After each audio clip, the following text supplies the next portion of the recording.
ครับ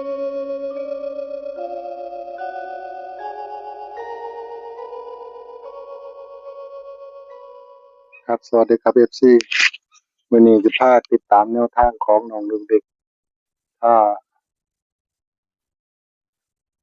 เบิ่งว่าน้องลูกดิกเพิ่นสินั่งได้นำกุมารองค์ไหนมื้อนี้เดี๋ยวบรรยากาศกำลังดีกำลังงามเดี๋ยวให้น้องลูกดิกกำลังเข้าไปจุดธูปจุดเทียนนำกุมารน้อยอยู่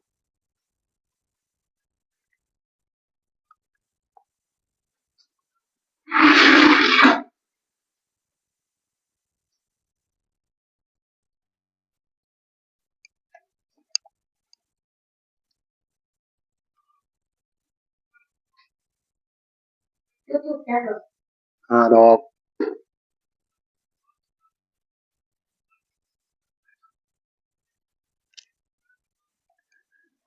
เดี๋ยวให้น้องลูกดิกเพิ่นได้จุดธูปขอนำบอกกล่าวครูบาอาจารย์อยู่นี่ก็เอิ้นหากุมารน้อย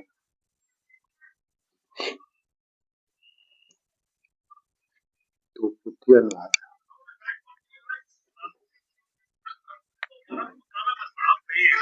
เข้าบ้านเขาแต่เพียงมีใจเป็นหมาป่าไม่มีสัมพันธ์กับอีกคน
ครูบา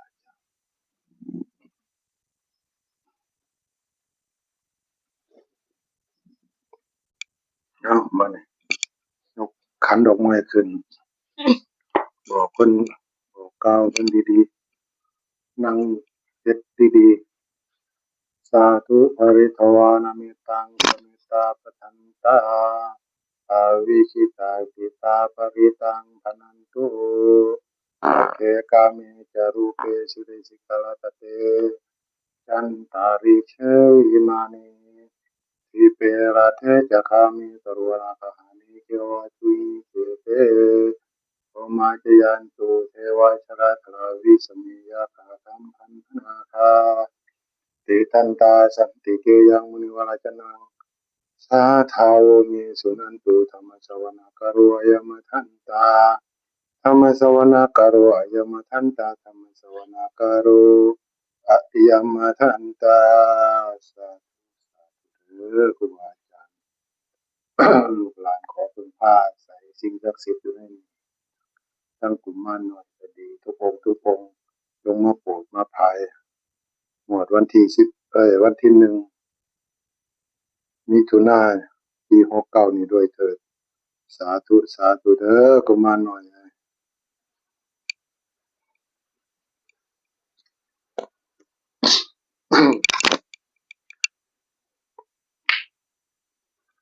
สาธุ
เฮา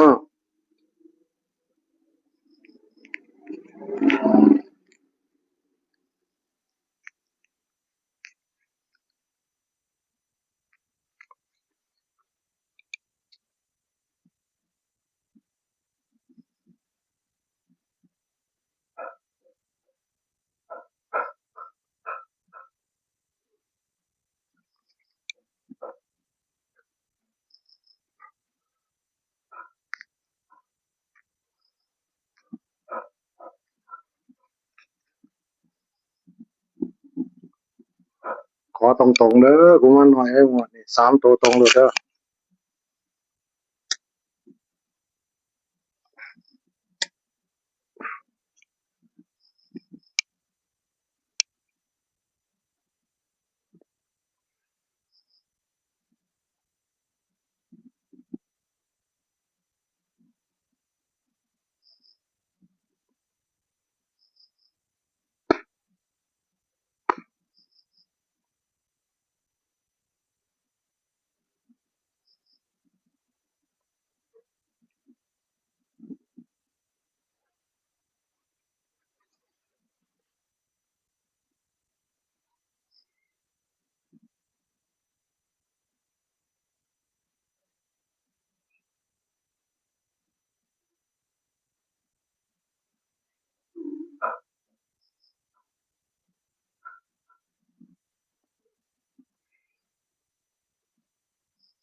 6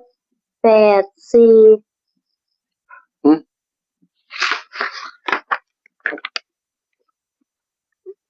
อีหยังน้อยเนาะตัวนั้นเนาะกุมารน้อย6 8 4 2ตัวเด้อมีบ่5 6 8 2ตัว5 6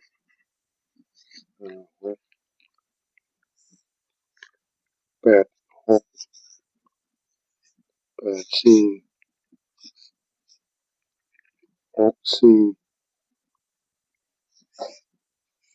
กุมารไหนน้อยเนาะ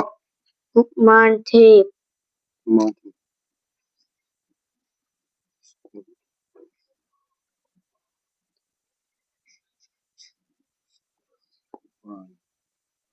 กุมารเทพ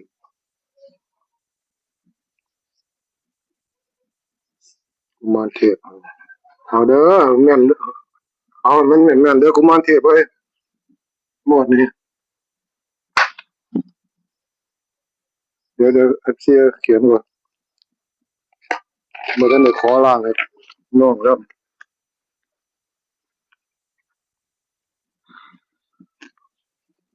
อยู่นำกันจักองค์ล่ะกุมารเทพอยู่เบิดซุองค์บ่ อยู่เบิด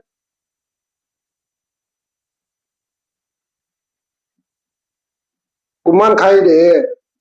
ก็อยู่ ตาแดงเด้อยู่บ่ตาแดงอ่ะ ตาแดงอยู่บ้านพูน ตาแดงอยู่บ้านพุ่นไปยังบ่มาพี่แกล้งตาน้องพากันแกล้งน้องเด้อน้องน้อยน้องตาแดงอ่ะเดี๋ยวมื้อหลังนี่พ่อสิไปนั่งขอนำน้องน้อย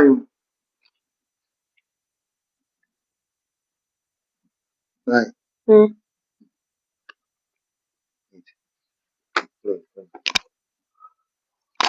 เอามาใส่ที่แก่งๆให้เพิ่นเห็นเนี่ยมันไฟมันแจ้งนี่เด้อFC เบิ่งเอาเด้อนี่เห็นชัดบ่น่าสิชัดอยู่นะนี่ดึงเข้ามาให้แล้วมี684พะนะแล้วก็68684 64 56เลข2ตัวงวดวันที่1 16ปี96คือเดือนมิถุนาเฮานี่ล่ะวันที่1มิถุนาไว้ก็เป็นแนวทางจากน้องกุมารเทพเดี๋ยวผมสิให้เบิ่งเพิ่นหม้องกุมารเทพรูปกุมารเทพกุมารเทพกุมารไข่นี่ล่ะเพิ่นยืนนี่กุมารเทพองค์เทพกุมารเทพกุมารไข่มื้ออื่นก็เป็นวันพระวันเจ้าแล้วก็สิได้หาข้าวหาน้ำเพิ่นอยู่เพิ่นกินอีกผมเลี้ยงเกียอยู่นี่ทุกวันพระเลยครับยามกลางเว้นเพิ่นก็ออกมาเล่นน้ำตลอดเทิงกุมารทุกองค์ออกมาหยอกกันเล่นแซวๆอยู่ถ้าผมอยู่นี่เอาไปล่าเสสางออกครับบัดนี้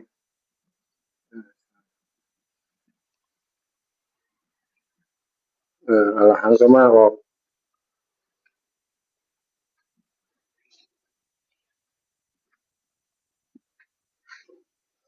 น้องดึกๆออกไปดับเทียนบัดนี้ไปดับเทียนซะ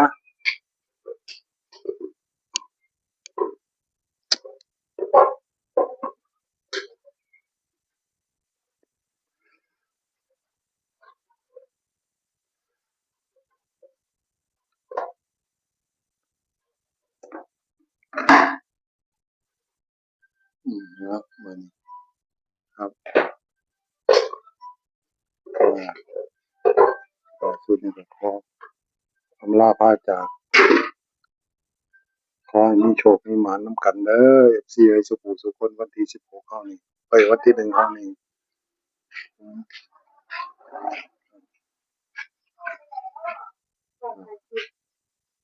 บัดนี้ท้ายสุดนี่ก็ขอให้อยู่ดีมีแรงกบเจ็บจะได้ป่วยอย่าไข้ใจมีขอให้ทำมาหากินเจริญสวัสดีครับ